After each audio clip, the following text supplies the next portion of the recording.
Саламатсыздар ма 3-ші сынып оқушылары?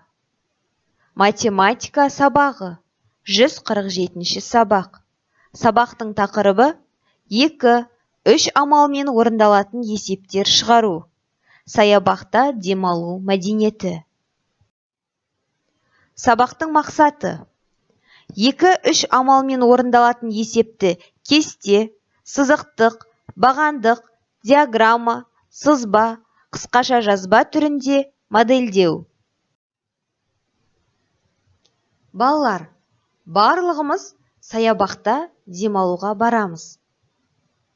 Саябақта уақытты қызықты өткізуге тырысамыз. Сол кезде саябақта демалудың өз мәдениеті бар. Ол мәдениетті сіздер жақсы білу қажетсіздер. Саябаққа қоқыстар тастамау, саябақтағы барлық заттарды мұқияттылықпен қолдану сияқты ережелерді ұстану қажет екенін естен шығармаңыздар. Бүгінгі сабағымызда саябақта демалу мәдениетіне арналады. Алдымен бірінші тапсырмаға назар аударыңыздар.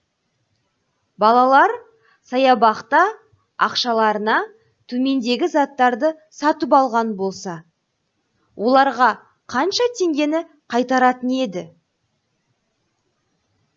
Егер баланың қолында 1000 теңге болса, ол төмендегі заттарды сатып алса,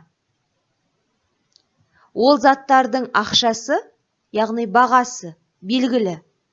Мысалы, вафли 60 теңгеден, йогурт 90 теңгеден, ал жүгері 80 теңгеден тұрады. Егер балалар 1000 теңге ақшасына 2 жүгері сатып алатын болса, оған дүкенші қанша теңге қайтарып беруі қажет?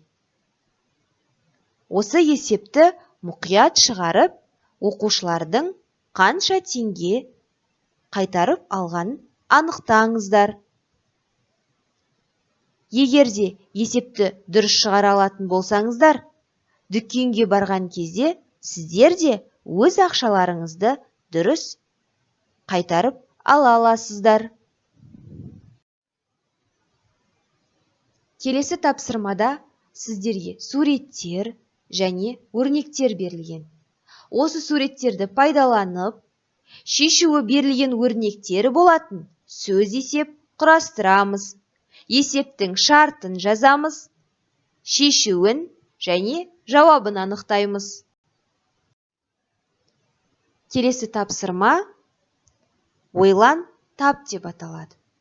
Балалар, берілген өрнектерге дұрыс таңбаларды қоя отырып, өрнектің мәні дұрыс шығатындай дұрыс таңбаларды қойып, саябақтағы ережелерді анықтайық. Балалар, мен сендерге тапсырма орындауда сәттілік тілеймін. Назарларыңызға рахмет. Сау болыңыздар.